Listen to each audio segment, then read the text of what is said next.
Welcome back. Now I thought it might be helpful to talk about social anxiety and overthinking.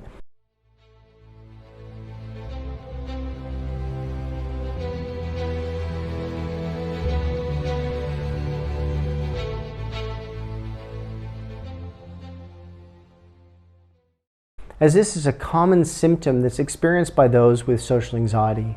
Now, individuals with social anxiety often talk about feeling self-conscious and worried about being judged or humiliated in a social setting.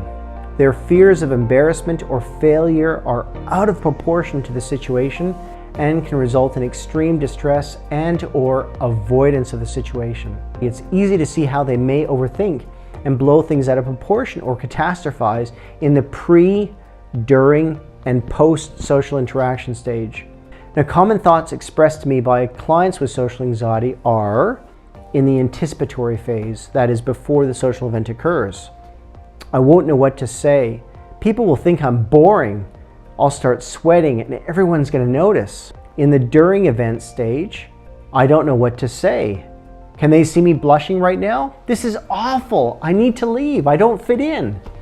And in the post-event stage, why did I say that? I was the most boring person at that barbecue. I was so quiet. I don't think anyone would remember me. Sound familiar?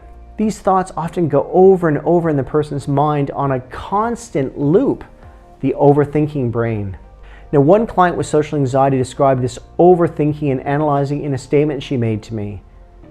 Something like this: I feel like I'm constantly trying to walk through a minefield when I'm in a social event, when I try to talk, when to stay quiet, trying to sound interesting to people.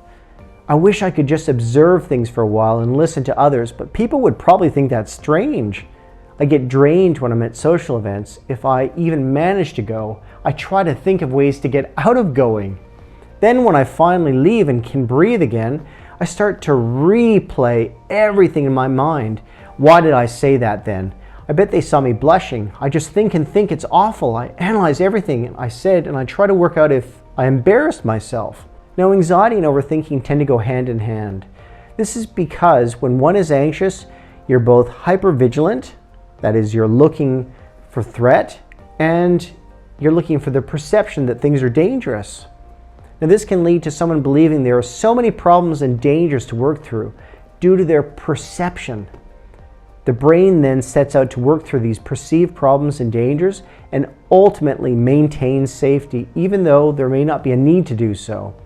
So this really boils down to fear, overthinking due to fear of danger. That is, I think about things and then I think about what I'm thinking this and think about why I think about what I'm thinking about. This is the overthinking, analyzing mind at play. It's enough to make your head explode. Overthinking certainly affects one's ability to make decisions and move forward due to this fear. So what can you specifically do about overthinking?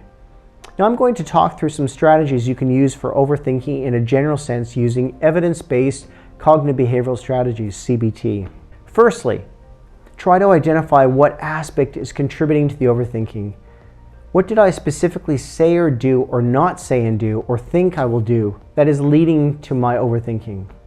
Secondly, this is very specific to social anxiety and concerns about what others think. It is to try to think of others' opinions of your actions by asking, what are my worries about others? What do I believe they think or will think about me? Thirdly, now we move to a form of evidence testing within cognitive behavioral therapy. So you're putting your own evidence on trial. What is the evidence I have that my thoughts are correct or not correct?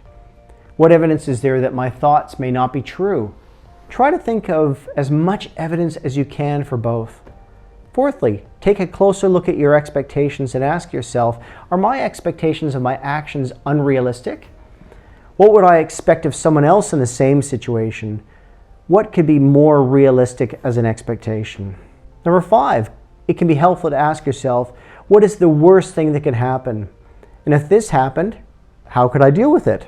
Number 6, start to put an action plan together. What skills do I have or I can learn to help me with the situation I'm overthinking in? Is there someone I can speak with that may provide assistance?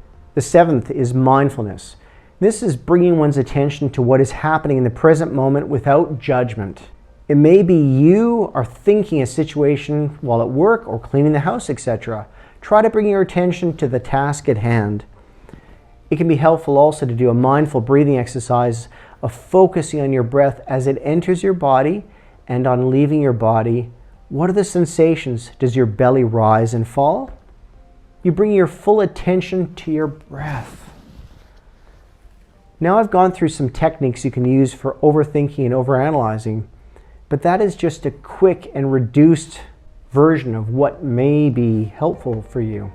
If you can relate to this overthinking in regards to social events and interactions, it may be beneficial to take a look at the Conquer Your Social Anxiety online social anxiety program, which will go into far more depth explanations, handouts, worksheets on how to reduce and better cope and manage with those symptoms. There is help out there. You don't need to put up with this alone. I hope this was helpful. Thanks very much for watching. Bye for now.